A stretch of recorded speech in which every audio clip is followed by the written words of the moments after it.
So I have something really exciting to share with you guys today.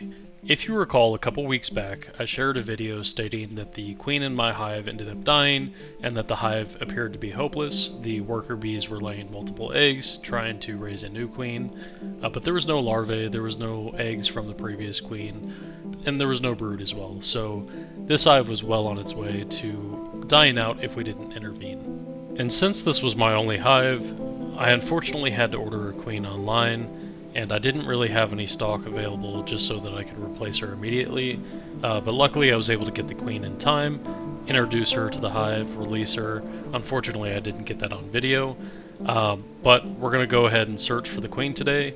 The objective, as you can see on this frame, is to look for eggs, look for larvae, look for any type of brood, and then also try to see if we can find the queen. And I'm looking in this first frame, I don't see any eggs here or larvae, so not a good sign so far as we're getting into this hive.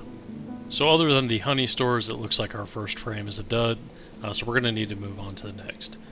And at a glance, this second frame is looking a lot more encouraging. We do see quite a bit more worker bees. Unfortunately, there's really not a lot of honey stores on this frame, and I'm not seeing any eggs or larvae on this side. So let's take a look at the other side. And really we're seeing a lot of the same thing. So we do see some honey stores over here, but what's different is I'm seeing a lot of capped drones. So those little raised capped brood are actually male drone bees. We don't really want to see that. We're looking for flush female worker bees that are capped over. It might be a little too soon for that, but let's keep moving on. And I decided to throw a fresh new frame in here that I built. Just wanted to make sure that there's plenty of room for these bees to expand in the future.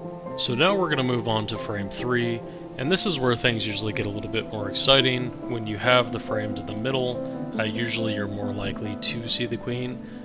So I'm guessing if she's on any frames, she's probably on this one or the next one, but let's go ahead and give this a check. And immediately right off the bat, I'm seeing more of that drone brood, so I'm not too excited at this moment, but we still have the other side to check. And what do you know, the queen is actually alive and she's moving around. She looks to be happy and healthy. So now we need to look a little bit deeper and see if she's actually truly laying eggs, and potentially if we can see any larvae. And to recap, I did see some larvae and I did see some brand new eggs. Nothing was capped over as far as the new larvae, but I do believe these are from the queen. There was a single egg in each one of the cells, which indicates that the queen was laying them. Usually when the work bees or the female worker bees lay eggs, it's really sporadic, it's all over the place. So nothing's capped over yet. It is encouraging to see that, but I didn't see the amount of eggs or the amount of larvae that I was looking for. So we'll continue to need to monitor this over time, so we're not out of the woods yet. But if you enjoyed the video, please make sure to like, comment, subscribe, and thanks for stopping by. Have a good day.